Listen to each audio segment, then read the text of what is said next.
राज्यामध्ये 28 तालुक्यांमध्ये आतापर्यंत 25 ते 50% पावसाची नोंद। कृषी विभागाने दिलेल्या आकडेवारीनुसार बीडमधील थारूर तालुक्यामध्ये अजूनही 25%पेक्षा कमी पावसाची नोंद।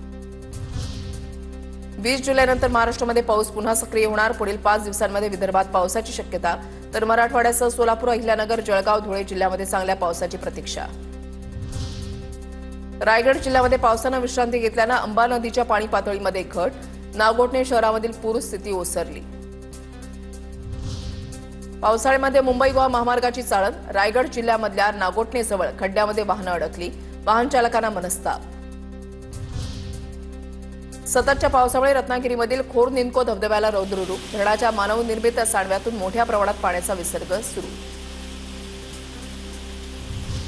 कोल्हापुरात गेल्या 24 तासांमध्ये पंचगंगेच्या पाणी पातळीमध्ये 10 फुटांची वाढ। सध्या पंचगंगेची पाणी पातळी 31 फुटांवर।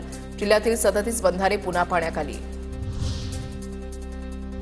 कर्नाटक आणि महाराष्ट्राला जोडणारा जुना पूल वाहतुकीसाठी तिसऱ्यांदा बंद। पंचगंगेच्या पाणी पातळीमध्ये वाढ। तिसऱ्यांदा नदीचं पाणी पात्राबाहेर। सध्या मोठ्या पुलावरून वाहतूक सुरू। नाशिक जिल्ह्यामध्ये जोरदार पावसामुळे धरणसाठा 67%वर। नाशिकमधलं धरण तुडुंब भरल्यानं तब्बल 31 टीएमसी पाणी मराठवाड्यामधल्या जायकवाडीकडे प्रवाहित। अमरावतीमध्ये 4 दिवसानंतर पुन्हा पावसाची हजेरी। पश्चिम विदर्भामधल्या धरणांना अजूनही दमदार पावसाची प्रतीक्षा। जिल्ह्यामध्ये आतापर्यंत 100% पेरणी पूर्ण।